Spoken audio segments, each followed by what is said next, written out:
what do you think in, say, 10 years, these betterment centers will look like? What do you think they'll even be called? Wow. Well, I hope sparked. I That hope goes my without brand saying, will be yeah. So the I hope my Spark brand will Betterment be all Center, over. right? Or you'll be like Uh, Google. yeah, exactly. In every country, everywhere. But I think two things. One, every gym will have an area where there'll be some kind of cognitive training going on, some kind of cognitive training, some brain fitness training going on. There's been a massive focus on, meditation and so on and so forth. I think it's only a matter of time where this is going to become way more mainstream than it is now. We are just really at the beginning of it, to be honest. On the other hand, so these will be kind of the more usual gyms, the big chains, the big box gyms, and that's going to be great. That's going to be very exciting. I think the other thing, like you just mentioned, we will have way more customized services. So people are going to want to know everything about their health. They're going to want to track everything. They're going to follow protocols about, exactly the goals that they are trying to achieve, and look at their health really from a way holistic point of view. I mean, longevity is already a big topic, and I think that's only going to get bigger.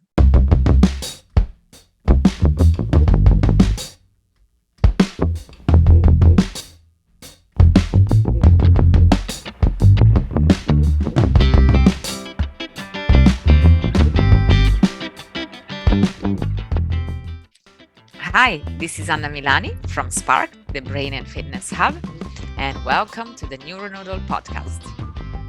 Welcome to NeuroNoodles, Neurofeedback and Neuropsychology podcast featuring neuropsychologist Dr. Laura Janssens, tech whiz neurofeedback legend Jake Unkelman, author of Neurofeedback and the Treatment of Developmental Trauma, Seaburn Fisher, and tech genius Santiago Brand. Boy, his arms are tired. He just flew in from New Delhi.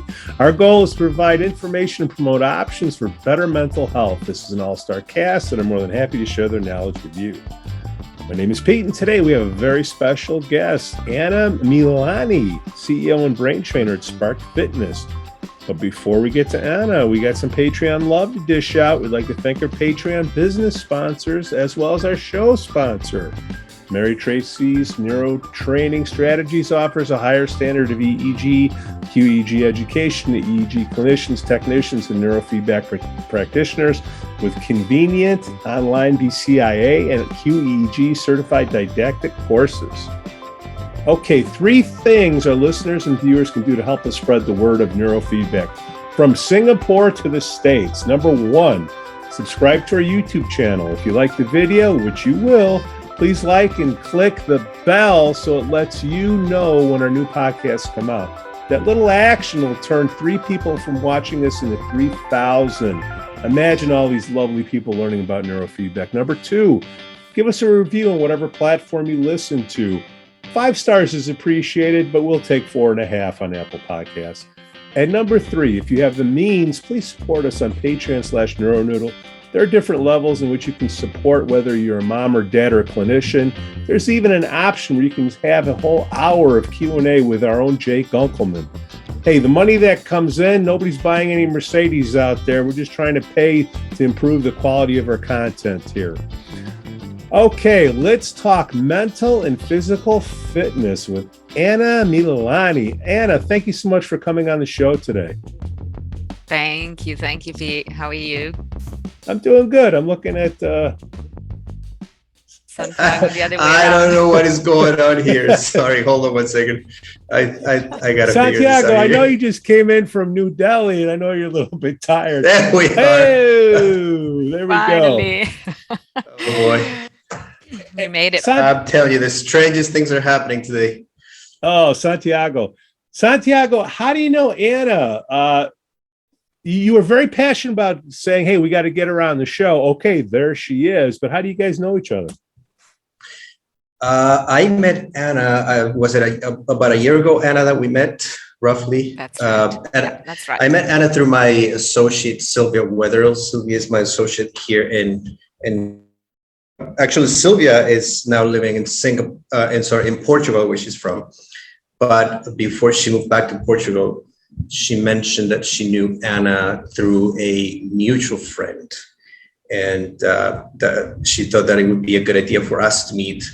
And she was right. When I went to Spark for the first time, I fell in love with the concept that Anna is working on, because I love how she's combining cognitive training with fitness, which is something I've been always very interested in.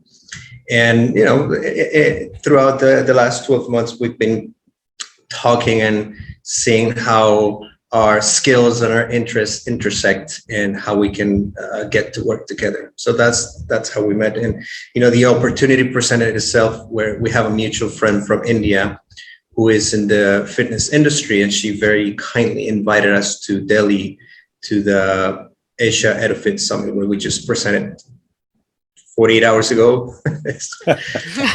Something like that. Something like that, yeah. So Santiago, you just got back in, and what is it, a 6-hour flight or something like that from Singapore to New Delhi? To 5.5, yeah. 5.5, okay. Now, what went on at the event? Like, what did you guys went on there and you spoke? Like, what happened? I saw all these pictures of Santiago because Santiago doesn't like social media, but I saw some of the ones. You were in Agra. You saw the Taj. What else happened over there, Santiago? Well, as I said, we have a mutual friend with Anna, and she invited us to this summit. And it's a fitness summit which happens every year, and it's the first time they're hosting it since COVID. And they held it for about 300 to 400 people who are mostly personal trainers in India. And they had it at this beautiful hotel near the airport.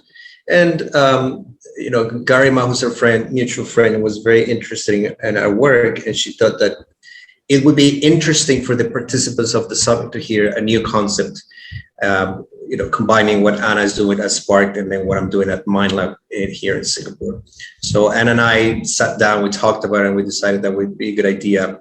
And they gave us 90 minutes. And for 90 minutes, we were just talking about how exercise impacts the brain. So Anna was showing some of the work that she does with her state-of-the-art technology, and I was showing some scans, some EEGs pre and post exercise.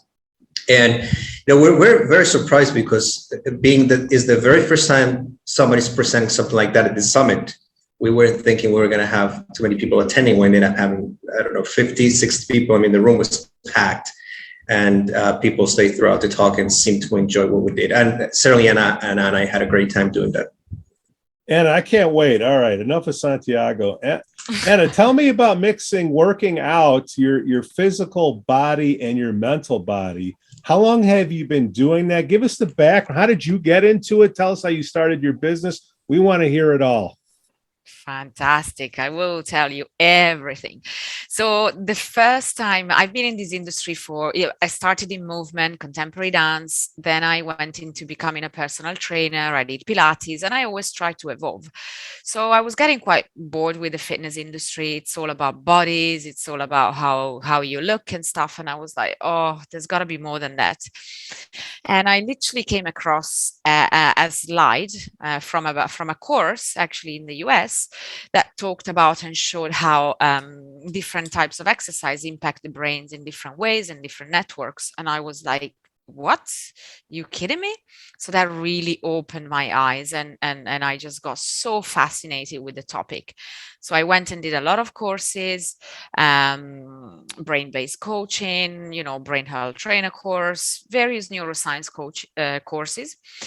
And from there, I started thinking, okay, well, this type of training and technology has mainly been used on special populations, so sports people, athletes, of course, so in corporates, perhaps, pilots, neurosurgeons, but also for rehabilitation purposes, traumatic brain injuries, dementia, so on and so forth, Parkinson. But I thought, I think there's scope for it to be really brought into the fitness world, and make it try to make it at least mainstream, so democratize this type of training. So that's what I really wanted to do. I really wanted to create awareness and spread the word. And the more I was researching the training and the technologies, the more I was realizing it is really helpful for everyone, like from kids to adults to seniors, to for prevention, for people with neurological conditions. And so I conceptualized the whole space and gym, which looks somewhat of a gym, but it also doesn't look like a gym. But yeah, so that's how we really came up, and we only opened last year.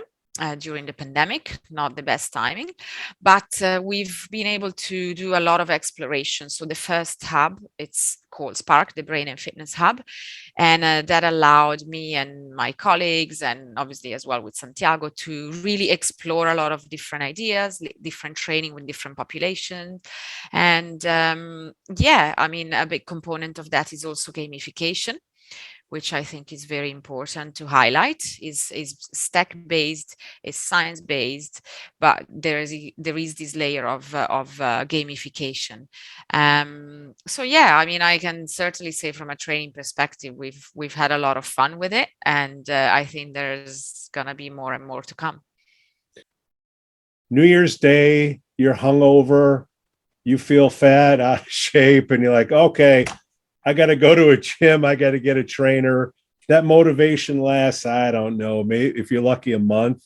And then you just bought the subscription for the year and you only use 1 month of it. That doesn't work. Okay. Tell me how it's different by using your product, Anna. How does a typical, like when a client comes in off of the street, how are you introducing your concept to them? How does it work? In different ways. First, it really depends who you have in front of you, because when we get clients, we tend to get clients that have absolutely no idea what we're doing. So they come and they kind of give it a go and stuff. And so we kind of layer the what we want to tell them, right? The story that we want to tell them, or what kind of angle we want to go with. Or on the other hand, we get the real geeks that have heard about it and want to know everything about it, right? So there's kind of two different. So on the outliers on the spectrum, right? Yeah. So obviously with the more generalized view is like, yeah, you're working your brain and you're working your body. So you are working out like in a normal gym, but on top of that, you're getting extra benefits. You're getting to work out your brain. And as they do these different types of training and so on, they literally do a session and they'll say to you, oh, wow, I really feel my brain has had a workout because I've been working out. So that's in a nutshell in that sense. Whereas with the people that want to know more, they'll be very inquisitive and find out a bit more. But how does that motivate clients? So of course we try and help them from a behavioral perspective. So we want to encourage, behavioral change, of course. And I think by working on the brain, that kind of happens somehow anyway. But the process of and the journey of the way we train clients is we give them a cognitive assessment, okay, an online digital assessment. With certain clients, we will also have Santiago do a brain scan, a brain map with them. And then from there, from the findings we have, we then create a specific protocol for them to help them with their goals. And after around 3 months, we'll then retest them again. So that's how we keep the clients on and motivated. So they come in and they do a brain map. You do a 19 channel, Santiago. What do you do? Yes, that is correct. We're doing 19 channels, and as a matter of fact, I'm going to share my screen here just to show you what we spoke about. So this is before I even moved to Singapore, and this was when I was living in Colombia. Now, when I was living in Colombia, I was thinking about doing something like very similar to what Anna is doing with Spark in Singapore right now. And I was researching the technology and everything, because I've always been a big believer in combining exercise with physical exercise with neurofeedback. And very anecdotally, I have observed very powerful results in the people I've used it with when I have them come for neurofeedback and then run on the spot for 5 minutes and then go back to the neurofeedback, they perform much better. And that got me interesting to see what's happening in the brain. Now, on this PowerPoint I have on the left, it's the eyes open EEG of a 38-year-old female who came looking for my services for anxiety. And mainly what you can see is the beta bursts that are spread out to the front and the back. And, normally when I see this beta burst, I normally see them in people with covert anxiety. On the outside, this type of client looks very calm and collected, but on the inside is where the anxiety takes place. So they're quite insecure and quite self-conscious. They just don't project it outwardly. And I said, well, I want to try something new with you. I want you to go on this elliptical machine for 45 minutes. I'm going to scan your brain after and see what happens. And that's what you get to the right. And you see the same time period 45 minutes later, and you can see there's a great reduction in the beta spindling. And she reported that her anxiety went down quite significantly. Now, it's not following formal research steps, the scientific method per se, but it's a good first indication of what exercise does to the brain. And to me, one of the main components of exercise, and it's something Anna mentions a lot in her presentations, is BDNF, brain-derived neurotrophic factor, which is a growth factor that is secreted by the hippocampus, and it's normally triggered by movement, mainly exercise. And BDNF has two main components to it. One is that it fosters neurogenesis, so it will foster the growth of the glia cells, hippocampal glia, which in turn fosters more volume and better functional connectivity in the brain. But more interestingly to me is that it's a cortisol buster. So it neutralizes the effects of cortisol. Now, cortisol is one of those hormones that will go into the brain, and due to its molecular size, will be able to permeate the blood-brain barrier, go into the hippocampus and start killing cells. And when we exercise and we secrete BDNF, we're neutralizing the negative effects of cortisol on the brain. So as you can see, this is just a small sample, but it's a very powerful picture, and I think quite a strong statement of what exercise can do for you. Now, the way I see it is you have somebody come for neurofeedback, they do it for a few minutes, and then you have them do a few minutes of fitness, get the BDNF going.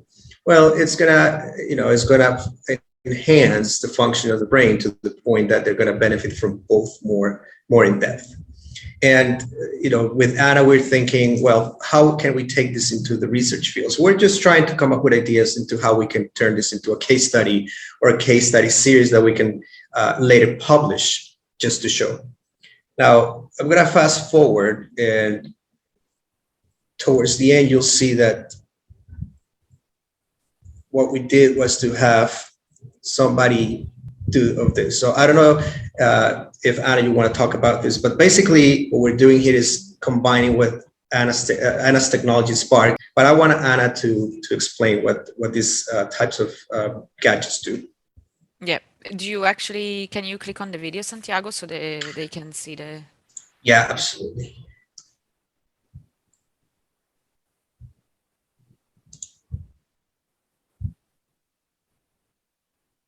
So what I'm doing here is basically I'm tracking 4 targets out of 8 targets in a 3D environment. So I'm wearing 3D glasses as well. You can't see it from the video there. But when the game starts, the target starts moving. I focus my gaze roughly in the center of the screen. I'm trying not to move up my eyes too much because I don't want to get distracted. So I'm tracking the targets with my peripheral vision as well. So after 8 seconds, roughly, the target stops moving, and I have to identify whatever each ball will have. Will have a number on it, and I just call out the numbers to identify the balls that were moving initially. So as you can see, or you won't be able to see, the targets move faster when I get the answers correct. If I get the answer wrong, so I'm not able to identify those targets, the targets will slow down. And there are about 20 trials in each game, and the game is calibrated so that you would get about 50% of the targets correct. So it puts you in a position where you're constantly challenging yourself enough, but not too hard that you're always getting the targets wrong. So it brings you into that state where your brain is really working in all networks and regions. To be honest, we have done this with Santiago. We have looked at the brain working while doing NeuroTracker, and we have seen that it probably wasn't from this specific time, Santiago, but we did it a while ago. And I remember the brain really working out in every possible lobe and area. So it was quite an interesting finding. Yeah. Santiago, what are we training here, and what are we training off of? Is there a database or something we're comparing? What are we trying to improve? First I want to say that what Anna was saying in terms of the brain scanning was absolutely right. And I don't have the slides here, but I remember we were recording one of Anna's trainers doing this, which is, if I'm correct me if I'm wrong, Anna, but it's depth perception and peripheral vision. Yes, so you're doing, there's a lot of benefits by doing this. You're definitely training that perception, that 3D environment is helping you engage again your 3D neurons and stuff. Definitely peripheral vision. Of course, attention, because you're having to focus on the task for quite a while. Inhibition, you're trying to avoid being distracted by things that are happening to you around your environment. In fact, the way that this type of training starts for a beginner is by sitting down. So in this case, I was sitting down. To be honest, I have been doing NeuroTracker for quite a while. So I'm already in the next phase of it, whereby I'm starting to include the cognitive motor training side of things. So the physical task. So the next level from a sitting down position would be a standing position. So I do my consolidation phase, sitting down, and then I progress to a standing stance, because that's already increasing dual task. Standing is harder than sitting down. As I progress, I can then make this way more transferable to whatever skills I'm trying to improve. So if I'm an athlete, I may be dribbling a basketball if I'm a basketball player. If I'm a soccer player, and someone might be throwing a ball to me and I might pass it back. So you can make this type of training as specific to what you are trying to achieve. If you could also have noise trying to distract you as you're doing this type of training, because essentially you're trying to get benefits, but in a real type of environment, because when we are driving a car, there's a lot of distractions happening. So we need to be able to pay attention to tasks while there's things happening around our world, basically. Now, when we recorded this speed, it was very interesting because we did it with one of Anna's trainer. And when we recorded EEG, I didn't have the helmet at the time, so I did full 19 channel cap with my amplifier. What we saw as she was doing the NeuroTracker was that we had a burst of theta at the FZ region, which is an event-related potential. So we got an ERP, which was not previously there as a consequence of the exercise. It was not OCD, rumination, inattention type theta that you would normally see in some percent of the population.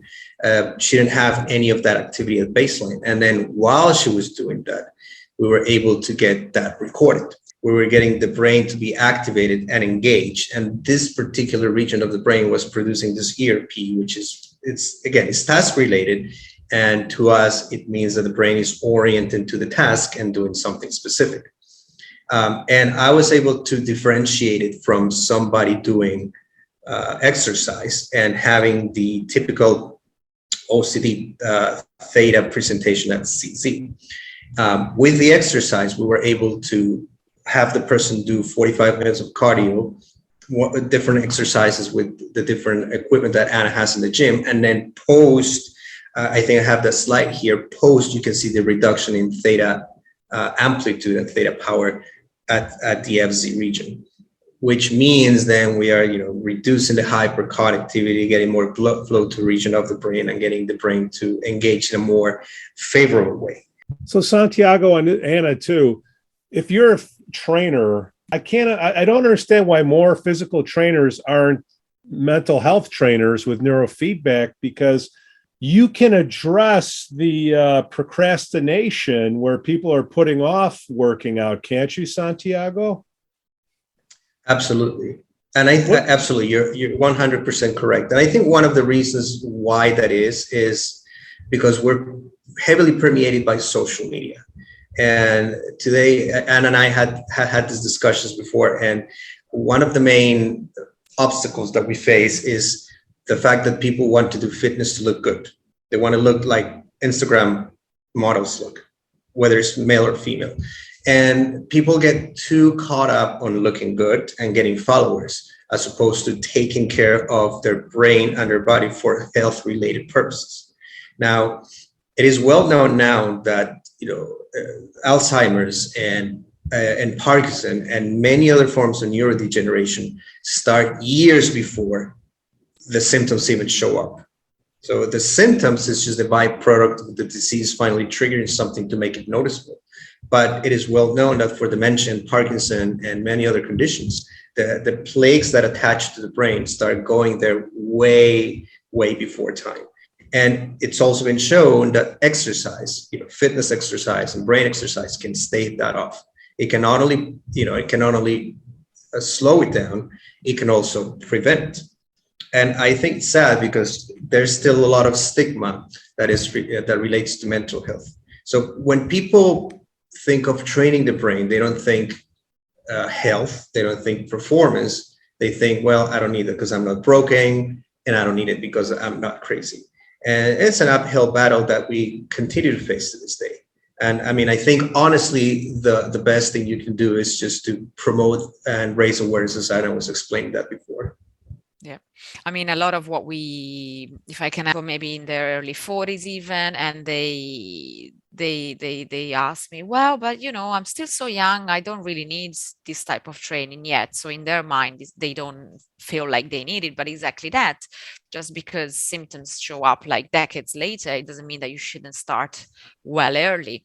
That's one thing. The other thing I wanted to add, and on definitely a big reason why I'm so excited of working with Santiago as well, is because what we're trying to do at the gym especially is to make the intangible tangible. Okay, so a lot of people that would go to a regular gym, they want a six-pack, they want the biceps, and they train a few weeks, and yes, they start seeing the blood flow in there, and there's a pump, and hey, I've got some biceps now going on. But when they train the brain, you can't see the change sizes in the brain. Of course, it takes a long time as well for that to happen. It doesn't happen overnight, right? And so people, they feel like after a workout, they'll feel like, wow, I feel my brain is awake and stuff. But at times it may not be enough of a motivation. But if they see it tangibly on a scan with waves and so on, then that's really, really powerful. And that's the purpose of what we are trying to do, at least on my side for sure, is to really show that to people and go, look, believe me or not, is here for you to see. So somebody comes in the interview with Anna, and they give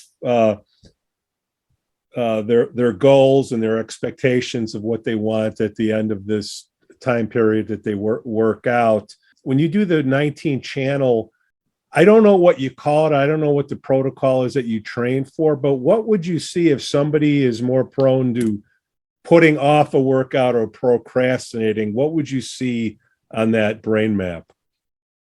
Normally, you tend to see slowing in the prefrontal cortex and the sensory motor region. It's normally under activation of the prefrontal cortex and the sensory motor regions that it's a common finding in people who tend to procrastinate.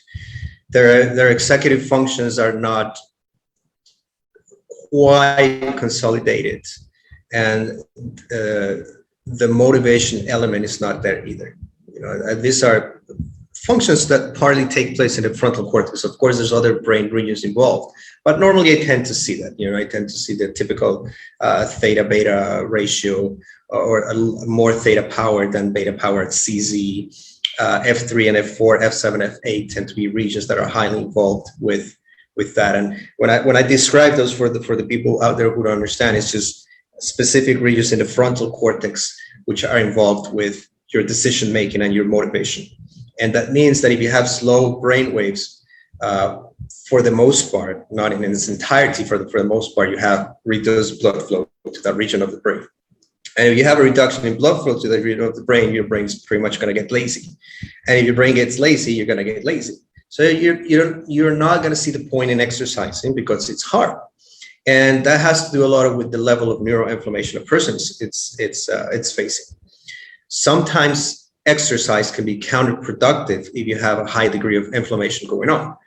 If you have a client who is exercising, starts exercising, but they feel worse after they do it, not better, then you have a client with a high degree of neuroinflammation. You have to dampen the neuroinflammation and take the exercise progressively. I think, and probably Anna can attest to this, is that exercise prescription is key. First of all, if you're going to exercise, you need to exercise and do an exercise that you enjoy. If you don't like running, then you shouldn't be running. If you don't like swimming, then you should not be swimming. If you don't like dancing, then why are you dancing? You should do something that you enjoy doing, because then and only then you're going to get the motivation to do it. Now, because as you said, Pete, we have lots of parents and counselors and teachers listening to us. I always tell people this. The adults that we see in our practices today are the kids that were not treated early enough. If we started working with children and doing more exercise and more brain training with a larger amount of children, we would not see the problems that we see today in the adults. So childhood is the best time to start, because it's when your brain is more malleable, it's when it's more plastic, it's when it's more flexible, and it can adapt more easily. And it's been shown that when you start doing something earlier, you're more likely to stick with it throughout your life. Now, that doesn't mean that as an adult, in your midlife or in your later years, you cannot benefit from this. Of course you can, but it needs to be prescribed in a way that you're gonna be benefit from it. Because with neurofeedback, you're adding to what the exercise is doing, and then exercise is reinforcing what the neurofeedback can do. You have people coming in that aren't motivated, so you have to somehow help them get motivated. Neurofeedback isn't a magic wand. It's training and it's work to do. People are more willing to take a pill than they are to work out. Do you address diet and sleep with them? Because they can it's like an ADHD kid that you're trying to train with neurofeedback, but they're eating Snickers every hour, candy bars, right? So I just wonder how you address that with your potential clients, diet and sleep. Sure. So when we onboard clients, we take them through a cognitive test, which is not just a cognitive test, really. It also looks at their behavior. It asks a few questions about behavior and lifestyle, and also about their metabolic condition. We'd also ask them some general questions, like you said, on sleep, so on and so forth. And based on that, obviously, it makes us aware as coaches on where some of the issues may be. Right now, what I'm trying to implement more with my end is, one, we have obviously referral partners, so we can't be experts in all. So if we come across specific conditions and stuff, we would then obviously refer to a sleep specialist or a nutritionist. In fact, we do work with a very, very good nutritionist as well. So that's that. From a behavioral coaching perspective, I'm doing the coaching myself, and I'm looking at implementing ways and strategies of how I can implement that on a business level. And we have started implementing digital solutions because of some of the corporate clients we work with, which have expressed an interest in us developing certain solutions and stuff. And even on that level, we are exploring including some coaching component into this, because it obviously plays a key role in behavioral change and in how people make exercise a habit. I mean, it can become because you're doing it constantly, and so therefore it becomes a habit, but helps, of course, during neurofeedback with Santiago, and of course, trying to really make the decision yourself about changing your habits and behavior. So I think it's a very mixed and combined effort. So what do you think the future looks like? You think we're going to have gyms? You think it's not going to be called a gym anymore? It'll be a holistic betterment center where, I mean, shouldn't it start with your DNA? Know what your DNA is, so see what you're prone to, then get your 19 channel scan. Then you have a consultant like you to look at it. I mean, you have DNA counselors now, right? And then you look at it and you map. Then you have a nutritionist in the same place and a sleep specialist in the same place. And, it's I don't think people get it. I mean, I still don't. It's a combination of things. There is no right answer for one specific person. It depends, right? Because everybody is different. You think fingerprints are unique? Try to deal with a gazillion brain cells, okay? Right? Absolutely. So you need a Sherpa to guide you through all these things. And I think that's what what does the future look like to you, Anna? I mean, you're just starting, Santiago, you're getting in there. And then I see people all the time who are more and more interested in longevity and biohacking and lifestyle. More and more people, thankfully, are understanding that it's the whole concept. It's nutrition plus sleep plus your stress management plus your brain plus your body. It's not, it's not either of those components. It's everything. My hope would be that it becomes more affordable and attainable to more people, because right now it seems to be for the well-off and the wealthier, and that makes it a little unfair. But of course, as the technology gets better and more manageable, more easily accessible, I think so will be the financial element. I think more people will be able to access this at affordable fair price. I don't think it should be something for only those who are financially better off. I think it's something that everybody, the rich, the poor, the middle class need to have access to, because this is something that ends affecting, health costs, and it's up costing you and I in tax dollars. And I think that if we can cut on that, we're just going to be doing a great service. I think Anna and I don't know how you feel about it, Anna, but I feel like we planted a seed in India, and I think we got quite some people interested. Even if out of the 50 people who were in that room with us, one person got interested, I think we did a great job, because they're going to become multipliers as well. And that's our hope. When Anna and I talk somewhere together, that's the hope we have, that people can see that this can be integrated, that you don't have to start with hundreds of thousands of dollars in investment, and you don't have to have a gazillion titles and a gazillion initials after your name to be able to do this. You need to be educated enough and motivated enough to get something like this going. And I think that this is going to be, I would say, the next 20 years we're going to see more sparks around, and more people training their brain and their body all together, and looking at their DNA, as you're saying, and look at their nutrition. And I think in 20 years, we're going to have a much more profound understanding of nutrition and the glia cells and DNA. And it's only going to get better from here. I think 20 years, yes, if we wait for the governments to take action to make insurance pay for this stuff.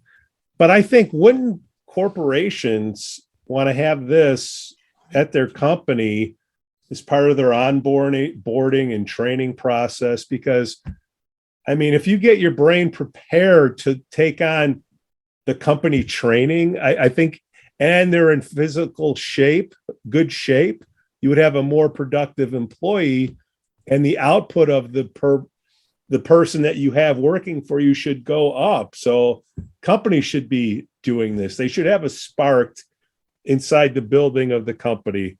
I think that'll happen before the governments kick in, Santiago. I don't know. But you're in Singapore, I'm in the States. Oh, you nailed it. You nailed it. In fact, one of the first thing I thought about doing is eventually having sparked boxes, or however they will be called, in corporate offices, because they are apps. First off, corporates are quite attracted already to the concept. As soon as they hear the brain, of course, they're thinking productivity. They link it to mental health, so they want to show they are looking after their employees and stuff. So there's definitely an immediate interest is obviously in what milestones are they ready to invest in this, right? Is it initially through just a webinar? Is it through an event? Is it through a series of classes? Is it then ultimately in investing in a full-on facility that will help their employees on a regular basis? So, but again, I think it's really just a matter of time, and it will happen.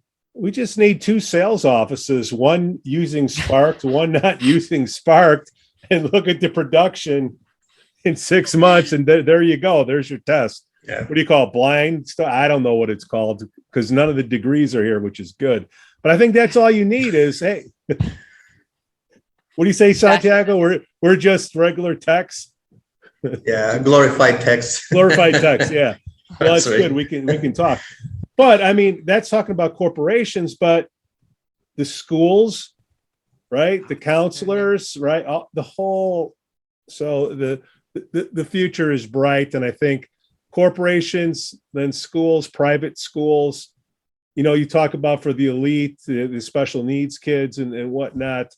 I think there's opportunity there. So no, all the personal trainers out there, learn neurofeedback, become a tech, open up, learn to read brain scans, learn to read EEGs. I mean, shoot, you make a couple $100 an hour if you're good at it, can't you?